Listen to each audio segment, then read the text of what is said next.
How to survive without a job. Hello, y'all. I'm Diana Brienne. Well. I've been reading the news, and I don't like to read the news. I normally don't watch the news, but I will kind of watch a little bit to keep up with what's going on. And it sounds like a lot of people, by watching the news, I'm seeing that a lot of people are losing their jobs. And so I thought I would come on here and make a little video about what happens when you lose your job and how to get through it.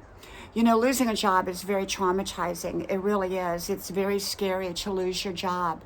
And to lose your job is losing your livelihood. And along with that, you may lose things that you're used to, like your home, your car, your apartment, maybe not being able to buy enough food. There's all kinds of things that can happen.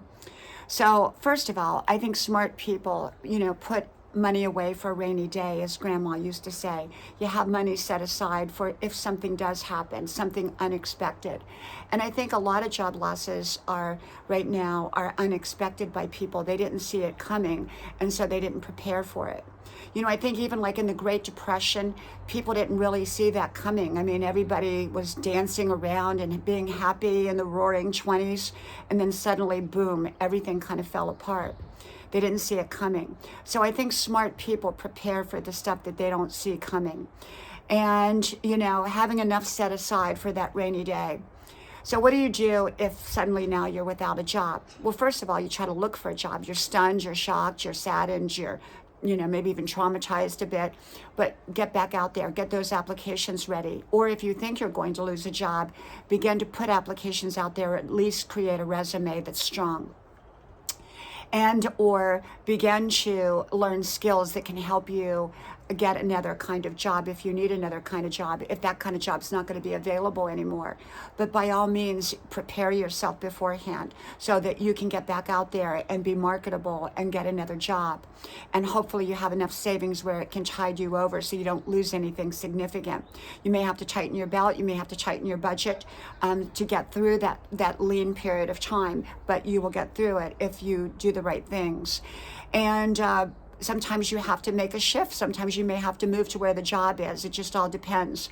A lot of work is now done online. You may have to change professions, or you may have to change careers, or change what it is that you normally do, at least for a while. You may have to go back to school and get more education if you're able to. There are a lot of programs that will step in and help people get retrained for other jobs. Often you can get unemployment during that period of time. Often, which will help along the way. It's not going to be the same as having an income, but it can help. And my neighbors are remodeling as well as we're remodeling, so you hear a lot of noise in the background. And so the thing about it is, what you want to do is you want to tighten in your rein of spending the best you can. If it comes to food and you don't have enough, often the food banks will provide, there's a lot of different food banks out there, and they will provide enough resources to tide you over. Instead of going out to restaurants or ordering fast food, you begin to cook at home, and you begin to look up old-time recipes on how to make food for very inexpensive. My mom used to make homemade noodles out of flour and eggs. Well, now that eggs are so expensive, I also make homemade noodles without eggs. I can just use, flour, water, and a little bit of salt, roll them out, and slice them. I don't even need a noodle maker to do it. They're kind of big, they're more like almost like dumplings or big noodles, but they'll fill you up. Put a little butter on it, they're great. And so, you may have to start to do things a little bit differently for a while after you've lost your job. And, if you have to, some people will pull resources together. They'll work together so that they can make it through. Maybe somebody will have somebody move in with them, that they know and that is okay for them to move in with. To help pay some of the expenses. Sometimes we cut back on things that we do. Luxury items, first of all, usually are the first to go.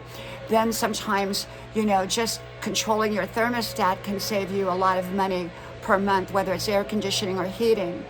You become more cognizant of your spending habits. Instead of going through the drive-thru to get a $5 cafe latte, you go ahead and you make your coffee at home. You may shop at some of the more bargain basement places to help you get by too. You know, it's not an easy time, and I'm not going to say losing your job can be easy. And, you know, sometimes people do lose their homes. Sometimes they do lose their cars. Sometimes things happen. But often, if you prepare beforehand or you know the right things to do, often you can avoid that. Many banks will work with people to avoid foreclosures, whether it's of a car or of a home or anything else. And so you just got to think smart during this time. You've got to be very, very creative during times like that. I remember when one person I knew lost a pretty good high-paying position. And so the wife, she went to work, he went to work. He went to work actually for a minimum wage job for a while so that they could make it through. They sold their Mercedes and they were using, like, you know, secondhand cars.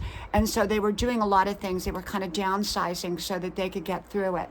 You know, sometimes we just have to be very, very creative when there are circumstances that are out of our control. And in the meantime, if you have a job, make sure to be taking care of your skills and learning new skills and keeping yourself marketable and keeping that resume at hand if you ever need it. Hopefully you never lose your job, but if you do, you're prepared. You have a little bit of money saved away or a lot saved away that can help you get through those lean periods of time. You have people that can be supportive. You begin to cut corners in ways that are frivolous and that, you know, aren't really going to matter, and you can save a great deal of money.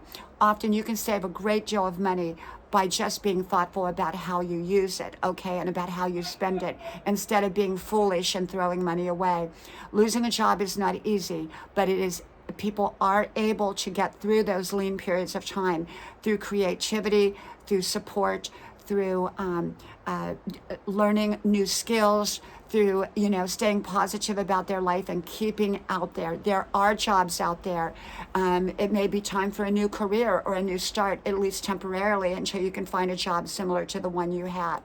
Okay, so I hope this helps a little bit. I know it's never easy to lose a job, and a lot of people are out there right now very, very concerned about their job, and some people have already lost them and they didn't even see it coming.